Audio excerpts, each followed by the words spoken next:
Al respecto, 10 de la mañana con 19 minutos. Ayer veíamos imágenes, un caos total afuera del estadio Víctor Jara. Llegaron hasta 5.000 personas. En la mañana muy temprano habían 2.500.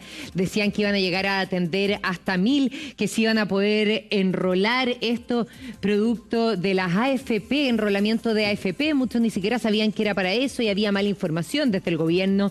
Hicieron el mea culpa, por supuesto, de la mala información, dio vuelta también esto de la regularización acotada y por eso mismo estamos con Rodrigo Sandoval, ex jefe de extranjería. Rodrigo, ¿cómo estás? Muy buenos días. Primero, preguntarte por este caos. Ahí viene el titular, 2.500 extranjeros colapsaron a trámite para enrolarse. ¿Qué te parece? Hola, muchas gracias por la invitación.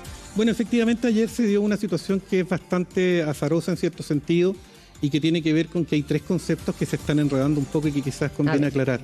En primer lugar, estamos hablando de un enrolamiento, de un empadronamiento y una regularización.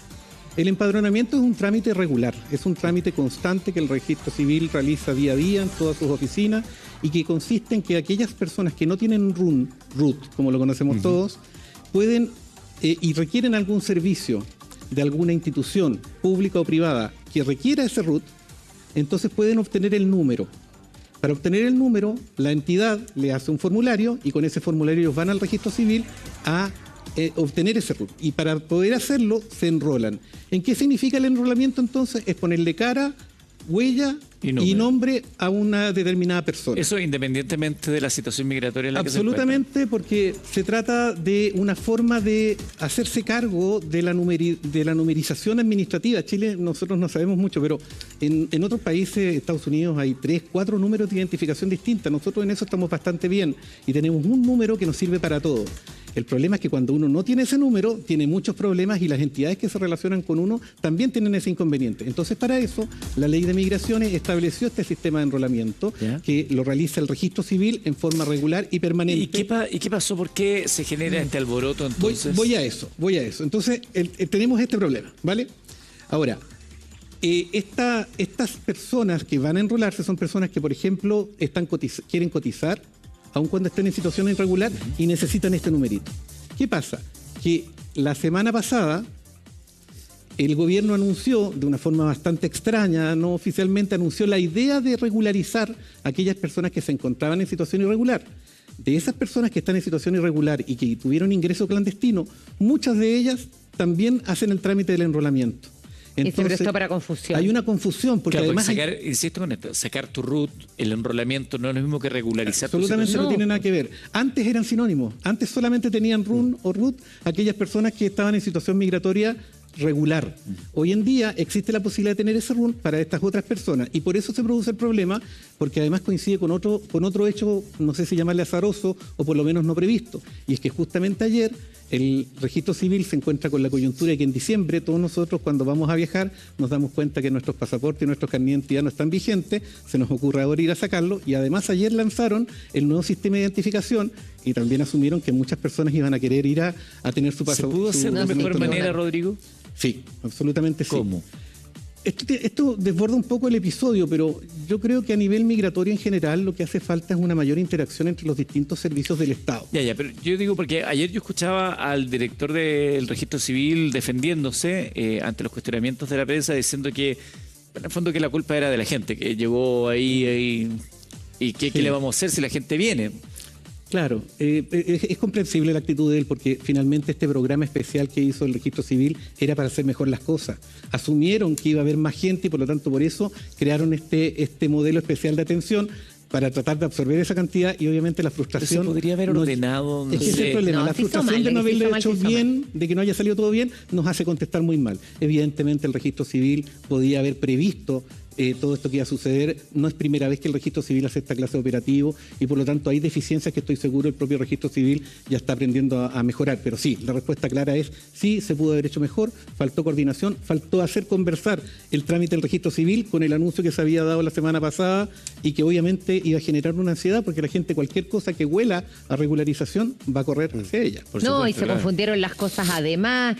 A propósito de esto, el artículo 44, yo lo googleé ayer y era súper confuso eso también si uno lo ponía en Google. Entonces, obviamente, de que se hizo mal, yo creo que ya a esta altura no se discute y el gobierno también hizo un mea culpa al respecto. Pero hay una cosa que no terminamos de entender ayer, que también lo hacía más confuso de todo. Había una invitación a enrolamiento por AFP a personas ilegales en Chile, y la persona ilegal en Chile no puede trabajar. Explíquenos eso y también quiero saber ahí su opinión después, capitán. Es una muy buena pregunta. A ver, en principio, una persona que está en situación irregular no puede trabajar. La ley prohíbe que trabaje, claro, y no debe trabajar. También es cierto que una persona que trabaja, sí o sí hay que pagarle sus cotizaciones previsionales. Una persona que se ve obligada a contratar a alguien en situación que se encuentra migratoria irregular va a terminar escogiendo y va a decir, ¿qué prefiero? ¿Prefiero comerme 2 multas o prefiero comerme una sola? Entonces, hay empresarios que prefieren contratar a la persona, cotizarle, sabiendo que eso les va a significar una multa en términos migratorios, pero prefieren no tener el problema previsional que tiene otras derivadas. En Chile es muy duro no cumplir las obligaciones previsionales y por lo tanto hacen una racionalidad que a nosotros no nos hace mucho sentido. Pero cuando una persona está con un encargo de temporada y necesita cosechar rápidamente, tiene que ponderar cuáles son sus riesgos. Y en este caso, lamentablemente, las restricciones de la legislación y sobre todo la demora de los permisos migratorios, eso hay que considerarlo. Aquí hay personas que entregan sus papeles, los papeles están en regla, pero se demoran 1 año en obtener sus permisos y por lo tanto eso genera la ansiedad del trabajador y ansiedad también del empleador de poder desarrollar rápido las labores que quiere contratar. Mientras tú comentabas esto, gente comenta en redes sociales y dice, sí, pero ¿por qué Chile tiene que tener estas facilidades si en otros países, ponen generalmente el ejemplo de Estados Unidos, no es llegar y pedir un permiso para trabajar? Si no me equivoco, alguna vez vi esa cifra, en Estados Unidos el 5% de la mano de obra es irregular. Es decir, tampoco hay que idealizar. Claro, tampoco hay que idealizar. Pero por lo mismo, pero le da el punto, que no es, yo no voy a Estados Unidos a pedir, oiga, llegué, quiero trabajar, ya, bueno, venga para acá. Es que Estados Unidos tiene otros sistemas, lo que yo les comentaba, Estados Unidos tiene varios números de identificación y por lo tanto hay personas que trabajan con números distintos, no solamente el del Seguro Social. Evidentemente, pero para hacernos cargo de eso, yo no llego a Estados Unidos y pido pega. No es tan fácil. Hay una gran parte de la población que lo hace. Sí, evidentemente, mira, el problema migratorio es un problema complejo para todos los estados y no existen soluciones perfectas. Todos los sistemas migratorios, aun cuando aquí nos lo vendan como que son perfectos, todos tienen forados y todos tienen condiciones de irregularidad importantes porque de verdad es muy difícil contener el flujo de gente que busca sobrevivir finalmente. Y por lo tanto siempre la legislación está atrás de lo que hacen las personas. Lo que pasa es que hay que asumir estas cosas de forma realista, lo mismo que estamos hablando acá de Chile. Si tú tienes 182.000 personas empadronadas que entraron en forma clandestina y que están desarrollando, porque de algo están viviendo, ¿no? Esas personas hoy día están en la actividad económica informal, que es el peor cáncer para la economía. ¿Qué queremos? ¿Los queremos echar? Yo saqué la cuenta. Con vuelos de una vez al mes, echar a esos 182.000 personas nos toma 257 años. 257 años. Un vuelo años. al mes con 60 personas arriba, 257 años. ¿Y eso se años. cuenta cuánto nos sale en términos económicos? Por ahí saqué la cuenta, si no me equivoco, eran $1,5 millones por año. Entonces, por año. Entonces, lo que yo trato de hacer, y evidentemente cuando yo digo estas cosas, Twitter se me llena de gente que lo único que quiere es echarlo. Yo creo que hay que ser responsable en las políticas públicas, en las decisiones públicas que le afectan a todos, y hay que decirle a la gente la verdad. El que le diga a ustedes, que van a echar a las personas que están en situación irregular, que ingresaron en forma clandestina, o no tiene idea de lo que está hablando, o le está mintiendo, porque no es posible. Entonces la pregunta, con la explicación que usted acaba de dar. Ante esa constatación, es poco realista. Lo que tenemos que discutir es cómo lo hacemos. Y evidentemente hay que regularizar una cantidad de toda la razón. Pero ahí se levanta el otro argumento. Ok, perfecto, listo. Nos vamos a dar mucho tiempo y esto nos va a costar muy caro. Pero mientras no cerremos la frontera o la hagamos menos permeable, esto solamente se va a incrementar. Es que todo el mundo habla de cerrar la frontera. Mientras no mejoren los otros países de los cuales quienes hacen la pega son los colegas del capitán, y le podría decir lo difícil, porque es Carabinero el que cuida nuestra frontera, hay que decirlo, y lo hace bastante bien. Pero es imposible cubrir la totalidad de la frontera. Imposible. La distancia que hay entre la frontera, el punto norte y el punto sur, en la frontera que compartimos con Bolivia, es equivalente a la distancia que tenemos desde aquí a Temuco. Qué buena esa comparación. Si aquí la única realidad y la única solución verdadera es que países, por ejemplo, como Venezuela, que se han ido 7 millones de venezolanos de su país, han emigrado, y ese problema se traslada a otros países como el nuestro. Mientras eso no se mejore, aquí va a ser, por eso uno de los mayores y principales problemas que hay a nivel mundial. O sea, ni siquiera es algo nuestro, sino que es de todo. Capitán, a mí me gustaría saber a qué se arriesga una persona que contrata a un migrante ilegal que no está regularizado en nuestro país. ¿Cuáles son las multas? Y al mismo tiempo, ¿cuáles son las multas a una persona que no paga sus cotizaciones aunque lo tenga de manera irregular? Bueno, mira, María Luisa, aquí principalmente lo que nosotros hablamos, Carabineros no ve el tema migratorio particularmente, no es de nuestra jurisdicción, nuestra dependencia legal el tema migratorio, pero sin embargo nosotros nos tenemos que enfrentar a diferentes fenómenos criminales que se pueden desprender de la migración irregular, la que de alguna otra manera siempre debe ser informada a quien corresponde, que en este caso es la Policía de Investigaciones. Hay un sinfín de escenarios que se pueden presentar respecto a lo que es la contratación de personas en un nivel de una situación migratoria irregular, las cuales obviamente deben ser informadas al Ministerio Público, y pueden ser diferentes situaciones que pueden ir desde un factor pecuniario, monetario, hasta en algunos casos temas privativos de libertad. Eso sin duda alguna va a variar de acuerdo o dependiendo indudablemente del caso. Hay situaciones incluso que se pueden desprender de lo que es la trata de personas, por ejemplo, la trata o el tráfico ilícito de migrantes, que eventualmente hemos visto hoy se han desarrollado procesos investigativos importantes donde son personas traídas desde el extranjero con la promesa de que van a trabajar, que se les firma alguna clase de contrato como una suerte de promesa, pero resulta que acá finalmente se dedican a otra clase de situaciones por las cuales finalmente no venían. Entonces, a eso me quiero referir, de que hay una situación que sin duda alguna es pecuniaria, que se relaciona directamente con lo tributario, con impuestos internos, pero que también hay temas mucho más gravosos que se vinculan directamente con lo penal, con delitos tan complicados y tan delicados desde el punto de vista monetario como es el tráfico ilícito de migrantes. Y eso es un tema que también obviamente a nosotros nos preocupa, porque también es un nicho importante para ciertos temas que se vinculan directamente con lo que es el crimen organizado. Y lo hemos visto particularmente en el norte del país, donde lamentablemente se han desbaratado bandas dedicadas a esto, los famosos coyotes, por ejemplo, que pasan personas de manera irregular u otras personas que simplemente lo realizan a través de esta forma, entre comillas, fraudulenta de comercializar personas a través de contratos falsos con la promesa de que van a llegar aquí a tener una mejor esperanza de vida desde el punto de vista de los países donde ellos vienen. Entonces, hay un tema sin duda alguna complejo que ha permitido que la proliferación de personas o el viaje de migrantes hacia acá se debe principalmente a la prosperidad económica que de alguna forma promete nuestro país, que sin duda alguna lo hace tentativo para que las personas lleguen acá. Eso sin duda alguna, como bien lo señalábamos aquí, genera una serie de diferentes desafíos, los cuales obviamente tenemos que enfrentar desde el punto de vista migratorio, registro civil, y sin duda alguna también las policías y los encargados de generar lo que es la investigación criminal. Vamos a hacer una pausa con esta situación de extranjería y lo que ha significado esto también desde el punto de vista de las dinámicas de la conversación cotidiana, incluso de los debates públicos. Oye, pero a propósito del comercio, de Franklin, es un juego divertido. Vámonos con Bastián Lubitich. Nosotros les prometimos Congelado. que íbamos a hablar precisamente con el alcalde de Estación Central, Felipe Muñoz. Bastián, vamos contigo, no sé si... Ahí estás, perfecto, porque queremos hablar precisamente de las compras, del comercio, de la seguridad. ¿Se parecen? Para los vecinos, si pueden estar tranquilos, efectivamente. Vamos con ustedes, Bastián. ¿Se parecen? Sí, ¿cómo están? A ver, les contábamos, estábamos en esta pauta, estaba el alcalde también de Estación Central. A usted le ha tocado enfrentar ahora como alcalde de Estación Central un municipio que tenía una creciente presión, y lo hizo usted recién, habitacional, porque es uno de los municipios donde se concentra mayor cantidad de inmigrantes. Me imagino que esto también ha sido, dentro del eje de la gestión que ustedes han propuesto a la ciudadanía, tiene un rol fundamental, porque tienen que establecer hay colaboraciones, y está esta situación de los vecinos que sienten muchas veces que son desplazados por migrantes a los cuales se les estaría dando, aunque siempre han salido a decir las autoridades que no es así, pero para un grueso de la población queda la perspectiva de que siempre ellos tienen privilegios por sobre los nacionales.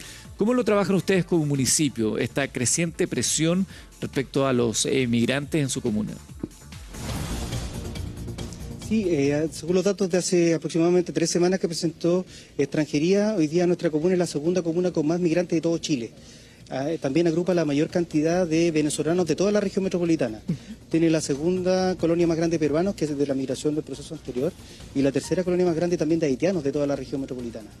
con mucha presencia también de dominicanos, de bolivianos, de colombianos, que viven acá en Estación Central. Hoy día casi un tercio de la comuna, quizá un poquito más, corresponde también a población migrante. Es para nosotros también un tremendo desafío en términos de que creemos que es muy importante el poder establecer distintas acciones de fiscalización, precisamente con aquellos vecinos nuevos, que no son todos, eso es muy importante, que también que la comunidad, principalmente la comunidad venezolana, nos ayuda mucho también en esos términos de poder ayudar de que aquellas normas que nosotros como vecinos y vecinas hemos internalizado durante tanto tiempo a través de nuestra cultura, que también puedan ser, que los vecinos nuevos también la puedan internalizar de manera rápida.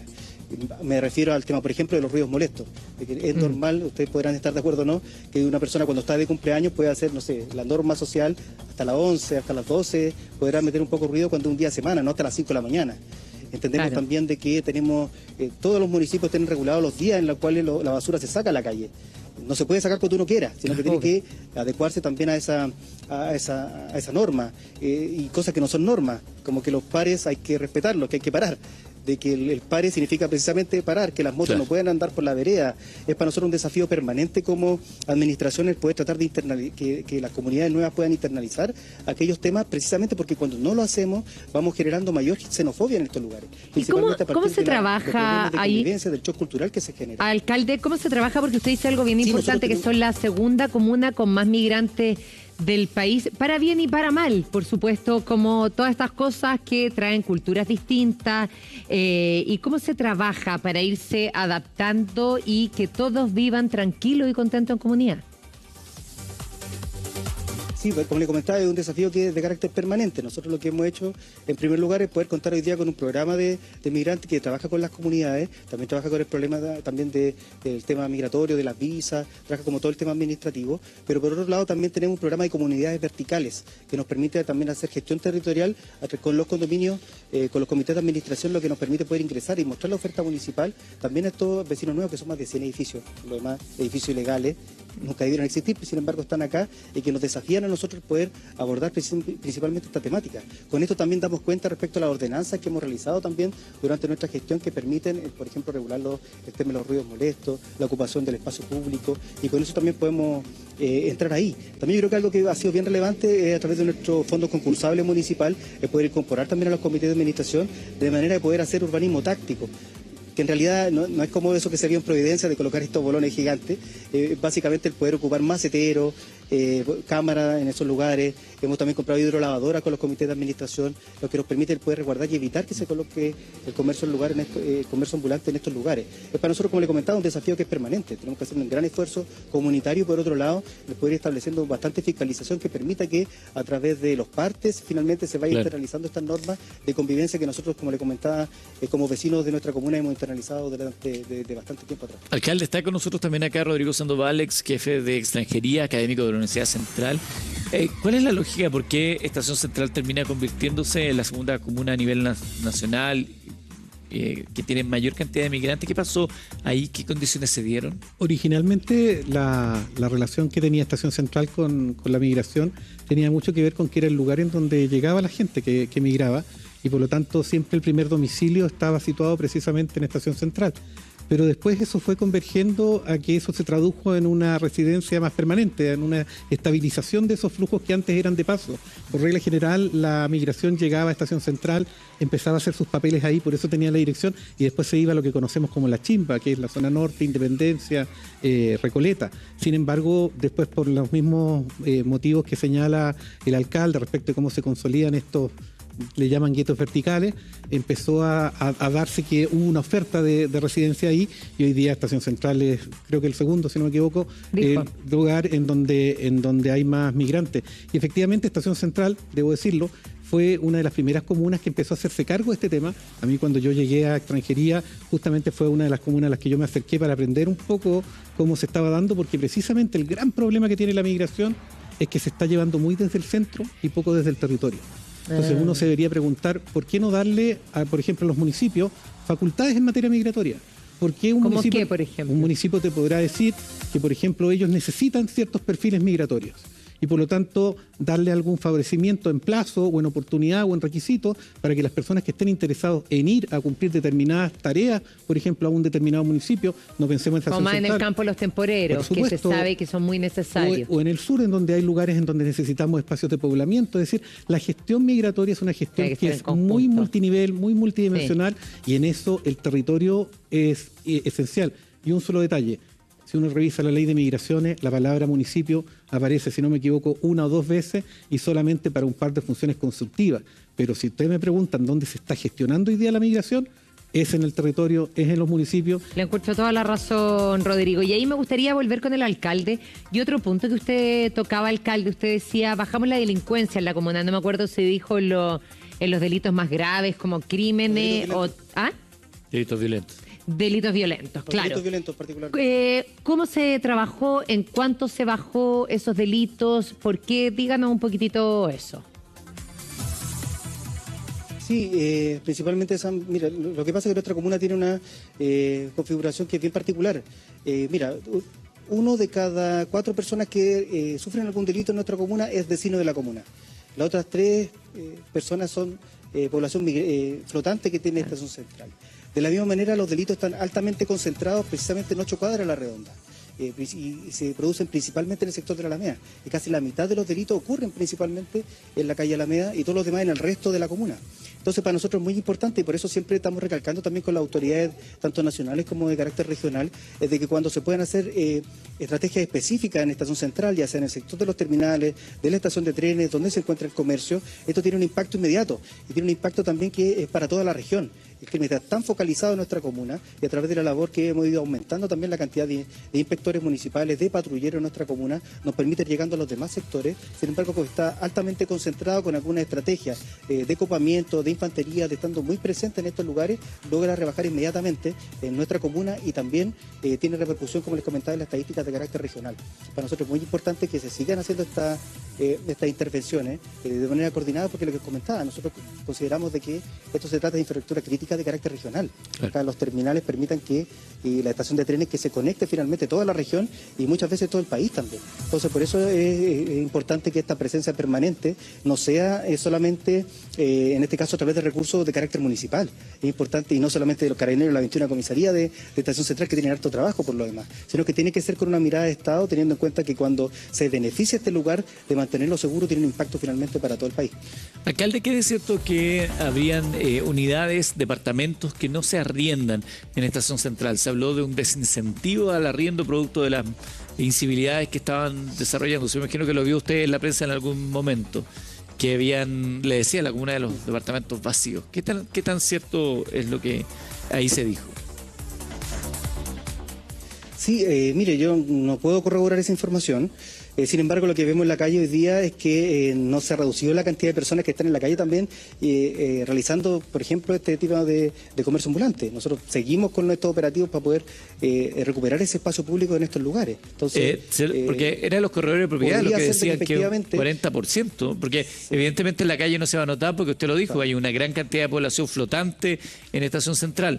Pero por eso le pregunto a ver si ustedes como autoridad tenían, porque si los corredores de propiedad hablaban de un 40%... Nosotros al menos, Eduardo, no lo hemos notado. O sea, al menos nosotros no lo hemos notado. Sin embargo, también un llamado a los mismos propietarios de estos departamentos. Ustedes saben que también los departamentos que se construyeron en Estación Central, el 70% es de inversionistas, el 30% es de primeros propietarios. Sí. De personas que llegaron a vivir a la comuna, que quieren permanecer ahí. En general, las personas tienen un promedio 8 meses viviendo en Estación Central, van cambiando de departamento. Sin embargo, también yo creo que a partir de esa misma cifra, una reflexión de parte también de estos mismos propietarios de estos departamentos, de que también se preocupen de poder revisar los antecedentes de las personas con los cuales ellos están arrendando, y también las condiciones también en las cuales están viviendo estos departamentos que, como les comentaba, están diseñados para que viva 1 o 2 personas y están viviendo 5 o 6 personas ahí. Sí. Entonces es importante que también que la persona que invirtió, que es inversionista, que se preocupe de su inversión, precisamente para poder evitar de que nos estén arrendando estos departamentos, de que se preocupe también de las personas a las cuales está arrendando, alcalde, de manera de poder trabajar esto, incluso con los comités de administración de estos edificios, de manera de poder resguardar también y contribuir a que estos lugares también su negocio prospere y que también poder ir recuperando el espacio público. Sí, quiero sumar a Rodrigo Sandoval, ex jefe de extranjería. a esta conversación precisamente porque es sorprendente si es que esa cifra es real. 40% de estos departamentos desocupados. Recordemos la polémica que generaron hace un poquitos años atrás estos edificios verticales, que los vecinos estaban horrorizados, que iban a traer más delincuencia, una congestión en zonas que no estaban preparadas, sin obras de mitigación reclamaban necesarias.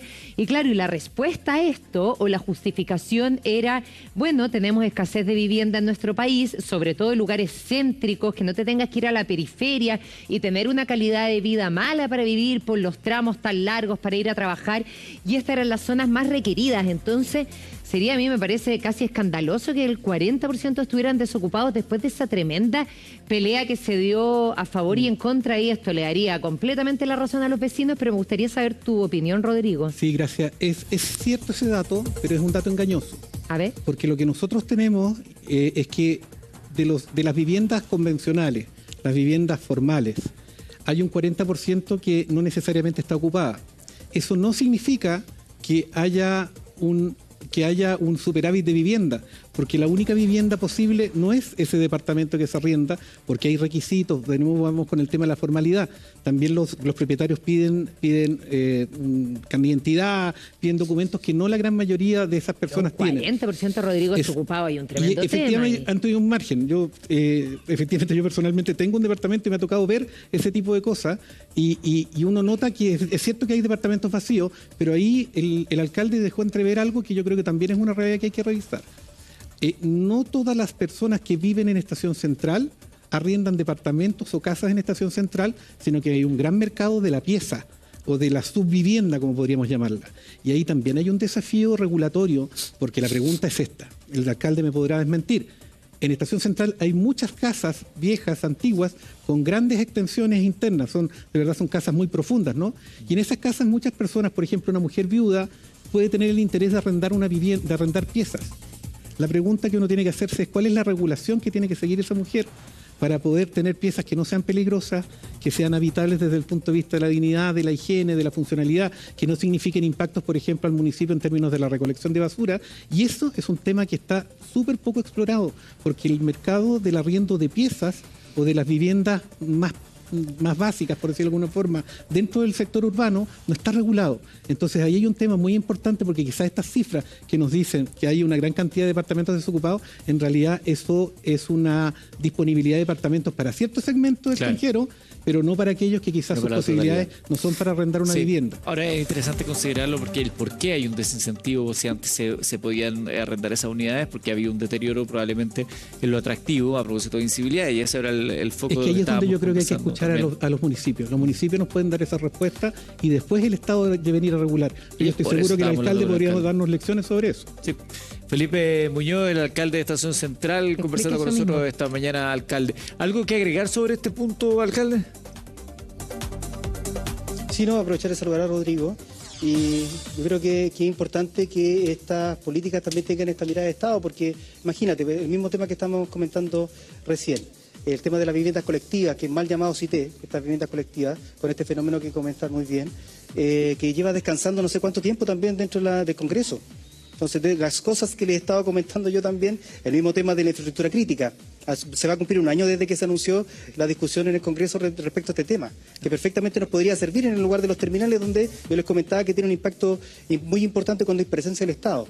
Entonces, principalmente para poder ocupar, en este caso, policía militarizada o militar en estos lugares, como ocurre también en otros países, como lo he comentado yo anteriormente. Sin embargo, esto no va avanzando.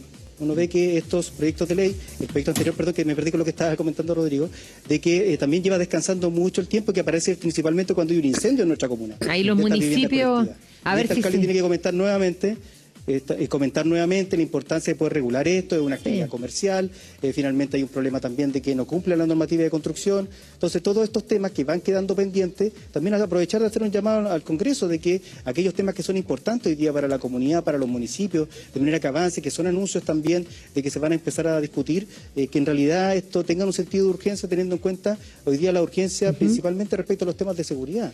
Gracias, alcalde Felipe Muñoz. El Congreso está apareciendo en otro lado, perdón, pues si me extendí en esta última parte de María Luisa.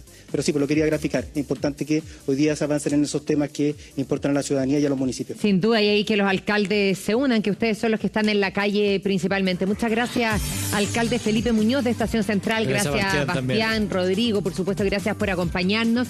Nosotros vamos a hacer una pausa. De regreso el capitán Valdés, todos los detalles de la cédula de identidad digital, ¿no? ¿Cómo solicitarlo? ¿Cuáles son las preguntas? Envíela a nuestro WhatsApp, los costos también. A la vuelta a la pausa lo vemos.